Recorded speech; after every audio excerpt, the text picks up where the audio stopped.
Good evening, everyone. Hello, hello, hello, hello, hello. Check, check, check. Cool.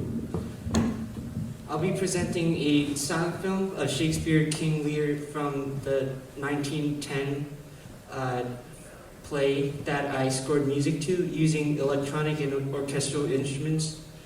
And I hope you enjoy. I'll be narrating and playing piano.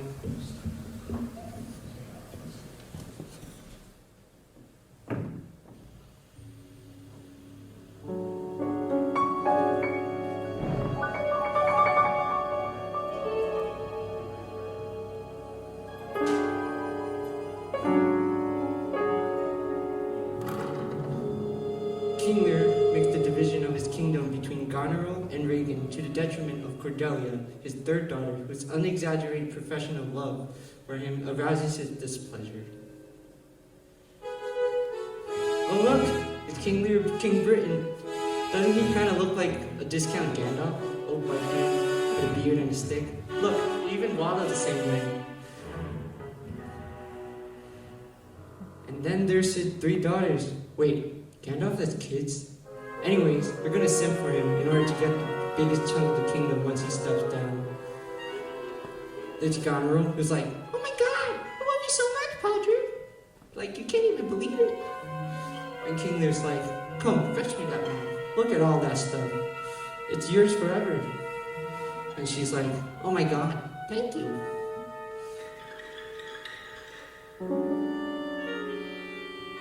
So Regan's like, no, no, no. I love you more. My love is even more profound. King was like, oh really?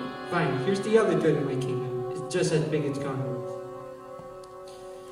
Now he calls to Cordelia, who's his favorite daughter. What about you? Persuade me to give you the large chunk of my kingdom. Nothing, she replies. I love you respectfully. I'm not two-faced like my sister. I love you just as a child should love their father.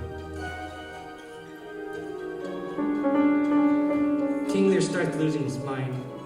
He begins screaming at her, why you not love me? You ain't getting nothing. Kent, one of his loyal servants, tried to defend her. What are you doing, old man? Are you crazy? She loves you just as much as they do. Don't be delusional, religious simps. And the king's like, if you want to stay alive, get out of my sight.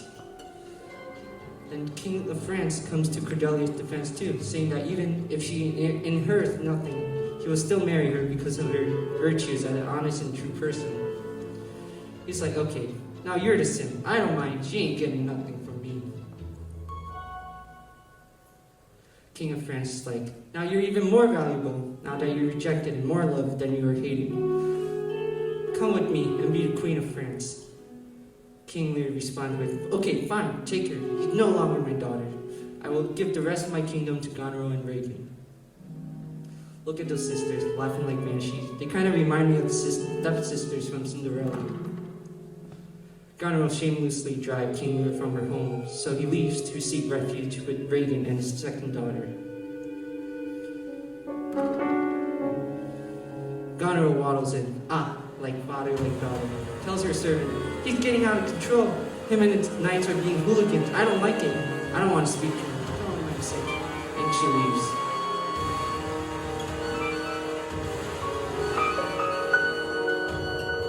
A servant comes in and he's like, oh damn, homie Lear's coming. Brace for impact. Dun dun dun. Gandalf waddling in again. King Lear asked the servant Oswald, who am I? And he's like, the father of the lady of the house? No, no, no, that's not who I am. I'm the king. Owie, that's not nice. I'm out of here, bro. Yeah, get lost, dude. Thanks for helping me beat up that guy. I definitely don't have anger issues. Speaking of anger issues, here's an emotional support animal. Look at this big boy. Woof woof, he says. Oh no. Now Goneril's coming into the room and she looks pissed. King Lear's like, so now you're serving tattletales on me? You know he disrespected me. You gotta know his place, bro. By the way, are you my daughter? Goneril responds, are you okay, sir? I know you're smart. No need to go get senile on me now. You don't need to go get yourself in. You need to go get yourself and your knights under control. I'm gonna have to reduce their numbers. Lear says, ungrateful child. You're not my daughter. I can do whatever I want. You're not my mommy. Saddle up my horsey. Go get my knights. We out of here. I still got one more daughter left to bother. One guy whispers, his horse is actually a donkey. Goneril was like, whatever. And King Lear stomps out of the room. And that's the end, to be continued. It's okay though, spoiler alert, everyone dies in the end, so it doesn't matter. It ain't a Shakespeare play without corpses everywhere.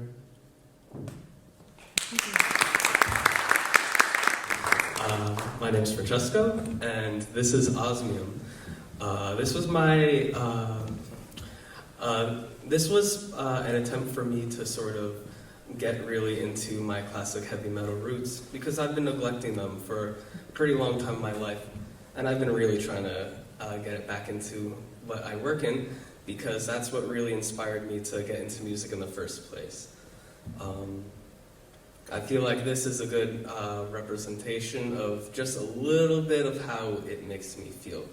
And it's not just the instrumentation that makes it metal, it's how you use it. I just want to thank my mentor, Polina, and I would like to thank the members of the Russian National Orchestra who got together to perform this for me, along with many other composers for this week's and next week's composition concert. Thank you.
piece was originally written as a piano etude that uses quinto harmonies, but then it was later transformed into a piano quartet. And thanks to my teacher, Helena Nazakinskia, I was also able to get performers from the Moscow National Orchestra to play my piece. And so big shout out to them. And yeah.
Good evening, everyone. Hope everyone's having a good night. So, I'm Benjamin Kodik, and the piece that I'm going to be presenting today is Buzz. I kind of came up with the term from, hearing electronic sounds. Basically, the piece is an electronic composition. It's an accompaniment, and it's mixed with violent performance. It's a timeless piece, so therefore there's not really much of a sense of rhythm, and I'm going to have a click track in my right ear to know when I'm going to be cueing in. So, hopefully you guys enjoy it, and let's get to it.